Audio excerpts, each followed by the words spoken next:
안녕하십니까. 안녕하세요. 오. 괜찮습니다. 저는 걸어 다닐 수 있고 움직일 수 있습니다. 지난주에 갑작스럽게 못 뵙게 돼가지고 너무 죄송합니다. 걱정을 좀 많이 끼친 것 같아서 죄송한 마음이 한가득 있습니다. 건강을 잘 챙기면서 같이 함께 잘 동행할 수 있도록 잘 챙겨가도록 하겠습니다. 오늘 빌레몬서 말씀을 함께 보면서 햇살을 모으는 중이야 라고 하는 제목으로 말씀을 나눠보고자 합니다. 빌레몬서 말씀이 좀 길어요. 한 장을 반절 나눠가지고 반반 이렇게 쭉 읽어볼 수 있으면 좋을 것 같습니다. 이 바울이 감옥에서 빌레몬이라고 하는 사람에게 쓴 편지입니다. 뭔가 부탁하는 편지예요. 그래서 영국 선생님이 있는 요 분단에 먼저 읽어주시고 이쪽이 그 다음 장을 읽어주시면 되겠습니다. 함께 읽어주세요. 시작. 그리스도 예수 때문에 감옥에 갇힌 나 바울과 디모데가 우리의 사랑하는 동역자 빌레몬과 아비아와 우리의 전우인 아키포와 그대의 집에 모이는 교회에 이 편지를 씁니다. 하느님 주 예수 그리스도께서 내려주시는 은혜와 평화가 여러분에게 있기를 빕니다. 나는 기도할 때마다 그대를 기억하면서 언제나 나의 하나님께 감사를 드립니다. 나는 주 예수에 대한 그대의 믿음과 모든 성도에 대한 그대의 사랑에 관하여 듣고 있습니다. 그대의 믿음의 사귐이 더욱 깊어져서 우리 안에 있는 모든 선한 일을 그대가 깨달아 그리스도께 이르게 되기를 나는 기도합니다. 나는 그대의 사랑으로 큰 기쁨과 위로를 받았습니다. 성도들이 그대로 말미암아 마음의 생기를 얻었습니다. 그러므로 그리스도 안에서 나는 그대가 마땅히 해야 할 일을 아주 담대하게 명령할 수도 있지만 우리 사이의 사랑 때문에 오히려 그대에게 간청을 하려고 합니다. 나 바울은 이렇게 나이를 많이 먹은 사람이요. 이제는 그리스도를 전하는 일로 또한 갇힌 몸입니다. 내가 갇혀있는 동안에 얻은 아들 오네시모를 두고 그대에게 간청합니다.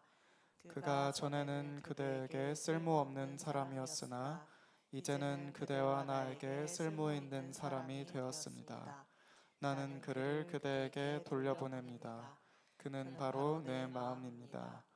나는 그를 내 곁에 두고 내가 복음을 위하여 갇혀있는 동안에 그대를 대신해서 나에게 시중들게 하고 싶었으나 그대의 승낙 없이는 아무것도 하고 싶지 않았습니다.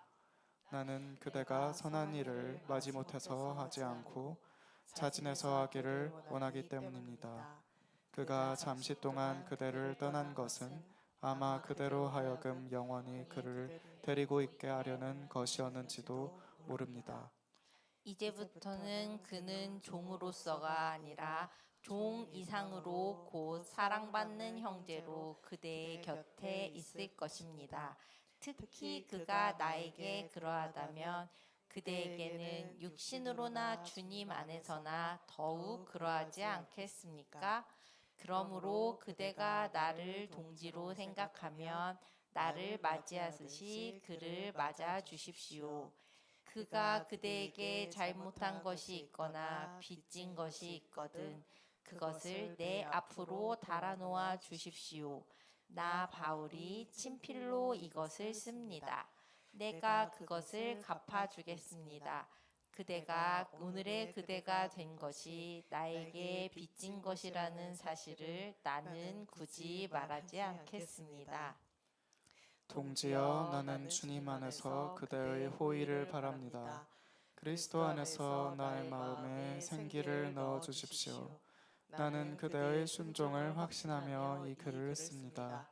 나는 그대가 말한 것 이상으로 해주리라는 것을 압니다. 네, 되게 재밌는 내용들이 사이사이에 있죠. 뭔가 협박하는 것 같으면서도 내가 너를 이렇게 키웠으니까 너도 이렇게 해라 막 이러는 것 같기도 하고. 오늘 본문은 바울이 감옥에서 쓴 편지 빌레몬서입니다. 이 편지는 골로새에 살던 믿음의 사람이라고 일컬어졌던 빌레몬에게 보내졌습니다. 빌레몬은 바울을 통해서 복음을 알게 됐고 그의 온 가족도 그 복음을 받아들이게 됐다고 해요. 이 편지를 받는 대상인 빌레몬은 자신의 집을 당시 교회 공동체가 사용할 수 있도록 내어주면서 교인분들을 뭔가 이렇게 극진히 이렇게 잘 대접하고 했다고 하고요. 바울은 이 빌레몬을 일컬어서 사랑받는 사람이요 동역자다라고 불렀습니다. 근데 이 편지의 중심에는 오네시모라고 하는 사람이 있습니다. 이 사람은 노예였습니다. 근데 이 오네시모라고 하는 사람이 그 사람의 주인이 빌레몬이었던 겁니다. 편지를 받는 당사자인 빌레몬이었는데 이 빌레몬에게서 오네시모가 도망쳤던 겁니다. 도망쳤는데 그 과정에서 아마도 이 빌레몬이라고 하는 노예 소유주라고 일컬어지는 이 사람에게 경제적 손실을 추가로 더 입혔던 것으로 추정이 됩니다. 근데 당시 로마 사회에서는 도망친 노예는 덜어는 혹독한 처벌을 받을 수도 있고 목숨까지도 잃을 수 있는 경우가 있었다고 합니다. 근데 오네시모가 도망 중에 바울을 어디서 만났는지 모르겠어요. 근데 바울을 만나게 됐고 바울을 통해서 그리스도인이 됐다고 합니다. 그리고 감옥에 있던 바울의 동역자가 되었습니다. 그래서 그 탈출했던 노예였던 오네시모라고 하는 사람을 두고서 바울이 나의 시중을 들게 하고 싶었지만 하지만 일종의 주인이었던 일종의 빌레몬의 권리를 존중하여 그를 다시 돌려보내기로 합니다. 그래서 편지를 써서 그걸 아마 들려보낸 것으로 추정이 됩니다. 근데 이런 내용이 있습니다. 이 사람이 오네시모라고 하는 이 사람이 그대에게는 이전에는 쓸모없는 사람이었지만 이제는 그대와 내게 쓸모있는 사람이 되었다라고 하는 내용입니다. 이제 이 사람은 노예가 아니라 종이 아니라 사랑받는 그리스도인, 우리의 동역자로서 당신의 곁에 있을 것이다 라고 하는 내용을 하면서 잘 부탁한다 라고 하는 내용을 전하는 것입니다. 심지어 이 노예인 오네시모가 빌레몬 주인인 당신에게 잘못한 것이 있거나 빚진 것이 있다면 바울인 나에게 달아달라고 돌려달라고 하면서 내가 대신 갚겠다라고 약속까지도 합니다. 그러면서 이 오네시모를 더 이상 도망친 노예로 보지 말아달라, 그리스도 안에서 한 형제로 받아들여 달라라고 하는 요청을 하게 됩니다. 이 쓸모가 없어서 또 때로는 극단적으로 죽임당할 수도 있었던 노예 오네시모의 이름의 뜻이 쓸모있는 자라고 하는 뜻이라고 합니다. 이 쓸모있는 자 오네시모가 바울을 통해서 그리스도인이 되어서 쓸모있는 사람이 되었다는 것일까요? 그래서 여러 고민이 들게 되는 본문이었습니다. 여전히 도망쳤던 주인의 집으로 되돌아가야 하는 오네시모의 입장에서는 또 어땠을까? 하지만 뭔가 복음을 받아들여서 바울의 동역자가 됐다라고 하는 것은 이 사람에게 무슨 의미였을까 궁금한 게 많지만 오네시모에 대해서는 더 이상 알 수 있는 것은 없습니다. 오늘 우리가 살아갈 때 무슨 쓸모가 있는가라고 하는 측면에서 우리의 삶을 채찍질 당하고는 합니다. 성과나 점수나 관계의 유용함 그리고 내 스스로의 어떤 효용감이라던가 라고 하는 것으로 우리 스스로들을 증명하려고 애써가게끔 하는 사회입니다. 뭔가 어떤 기준에 맞추지 못하면 어떤 능력이 없으면 이 사회에서 요구하는 수행할 수 있는 어떤 상황이 안 되면 그 사람을 쓸모없는 사람이라고 여기고는 하게 되는 것 같습니다. 그런데 예수께서는 그리고 또 예수를 따라서 제자가 된 바울과 그다음에 그 이후 후대를 살았던 수많은 사람들이 각각의 자리들에서 쓸모에 따라 물론 나누는 장면처럼 보이기도 하지만 거기에 대한 오늘 우리는 이 쓸모에 따라 사람을 나누는 것에 대해서 오늘은 우리는 어떻게 살 것인가 하는 고민을 끊임없이 던져주는 거라고 생각합니다. 햇살을 모으는 작은 생쥐 프레드릭이 저는 떠올랐습니다. 오늘의 본문을 보면서요. 동화를 글씨가 작아서 제가 읽어보겠습니다. 소들이 풀을 뜯고 말들이 뛰노는 풀밭이 있었대요. 풀밭을 따라서 돌담이 쭉 둘러쳐져 있었습니다. 헛간과 곳간에 가까운 이 돌담에는 수다쟁이 들쥐 가족의 보금자리가 있었습니다. 농부들이 이사를 가자 헛간은 버려지고 곳간이 텅 비었습니다. 겨울이 다가오자 작은 들쥐들은 옥수수와 나무 열매와 밀과 짚을 모으기 시작했습니다. 들쥐들은 밤낮 없이 열심히 일했습니다. 단 한 마리 프레드릭만 빼고 말입니다. 프레드릭, 너는 왜 일을 안 해? 들쥐들이 물었습니다. 나도 일하고 있어. 난 춥고 어두운 겨울날들을 위해 햇살을 모으는 중이야. 프레드릭이 대답했습니다. 어느 날 들쥐들은 동그만히 앉아 풀밭을 내려다보고 있는 프레드릭을 보았습니다. 들쥐들은 또 물었습니다. 프레드릭, 지금 뭐해? 색깔을 모으고 있어. 겨울엔 온통 잿빛이잖아. 프레드릭이 짤막하게 답합니다. 한 번은 프레드릭이 조는 듯이 보였습니다. 프레드릭, 너 꿈꾸고 있지? 들쥐들이 나무라듯 말했습니다. 아니야, 난 지금 이야기를 모으고 있어. 기나긴 겨울엔 얘기거리가 동이 나잖아 했습니다. 겨울이 됐습니다. 첫눈이 내리자 작은 들쥐 5마리는 돌담 틈새로 난 구멍으로 들어갔습니다. 처음엔 먹이가 넉넉했어요. 들쥐들은 여우와 어리석은 고양이 얘기를 하며 지냈습니다. 들쥐 가족은 행복했습니다. 그러나 들쥐들은 나무 열매며 곡식 나달들을 조금씩 다 갉아먹었고 짚도 다 떨어졌고 옥수수도 다 떨어졌습니다. 돌담 사이로는 찬바람이 스며들었습니다. 들쥐들은 누구 하나 제잘되고 싶어하지 않았대요. 그러던 들쥐들은 햇살과 색깔과 이야기를 모은다고 했던 프레드릭이 말이 생각났습니다. 네 양식들은 어떻게 되었니, 프레드릭? 들쥐들이 물었습니다. 프레드릭이 커다란 돌 위로 기어 올라가더니 눈을 감아봐, 내가 너희들에게 햇살을 보내줄게.